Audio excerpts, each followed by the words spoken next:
This one I've got from Chicago, Illinois, United States of America.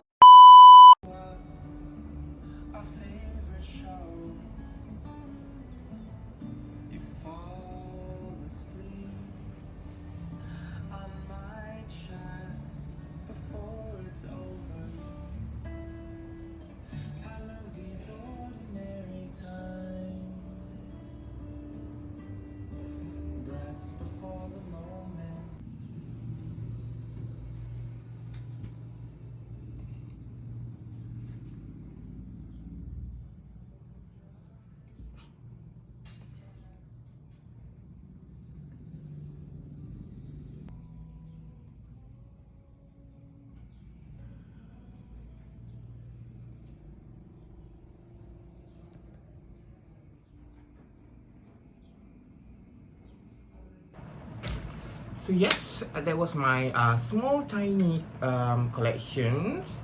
I have a lot more of doll.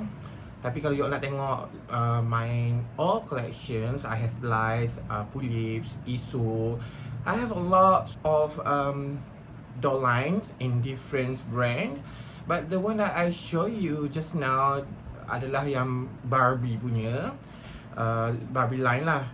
And today I have more to show you guys. I have 2 boxes right here. This one is from Malaysia. Tapi walaupun dia daripada Malaysia, dolls dia tak ada dijual dekat kedai-kedai macam Toys R Us lah.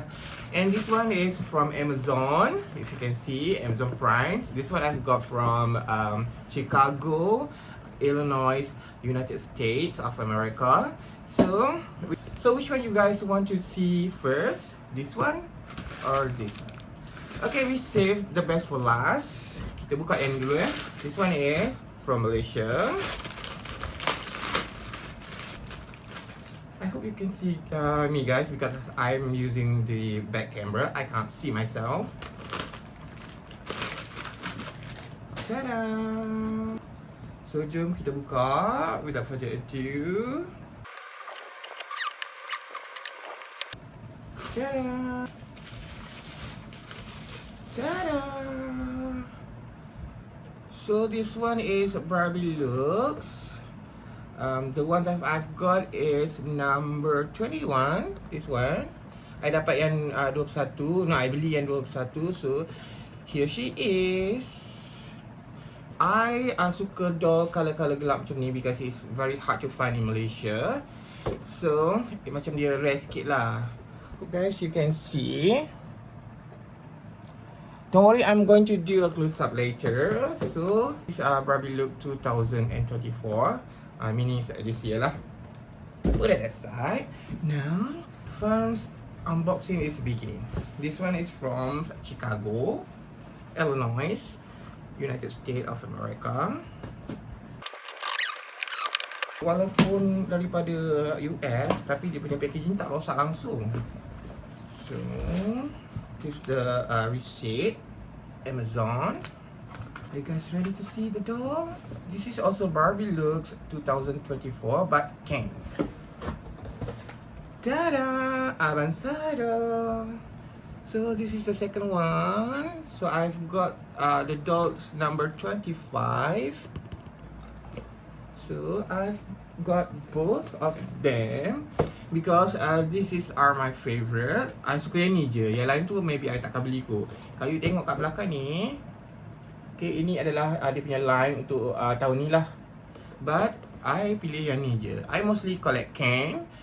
Any cans from Barbie looks I akan beli. So this is the doll.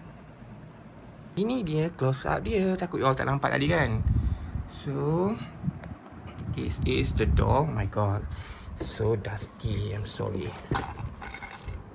So inilah doll dia. Cantik tau. Rambut dia curly just like mine. And this is the girls with braid hair. Love it. So if you ask me, I have a lot of Barbie looks. I dah tunjuk kat the openings video tadi. So inilah line dia. They have 1, 2, 3, 4, 5, 6. I would like to have this one, but I don't know, maybe. So I beli yang ni dan yang ni je. So that's it for today guys. Bye.